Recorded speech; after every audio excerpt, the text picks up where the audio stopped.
You talk about Spanish deceleration, which is a term that I don't think a lot of people use. Instead, we often hear about language loss.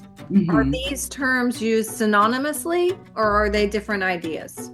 Well, they're similar, and so is language attrition. But the way I define language deceleration was that it included this low-level maintenance along with a significant decline in skills.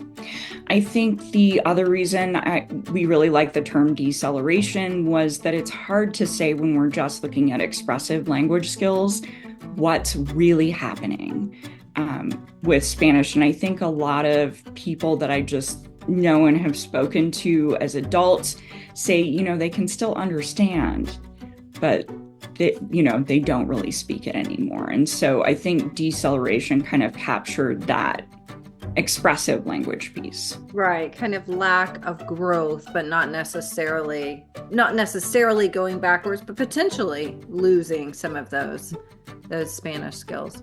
So, do we consistently see Spanish deceleration or attrition or loss in students who are gaining English proficiency? In the participants that I looked at in my dissertation, we did pretty consistently see deceleration or loss in Spanish grammar skills.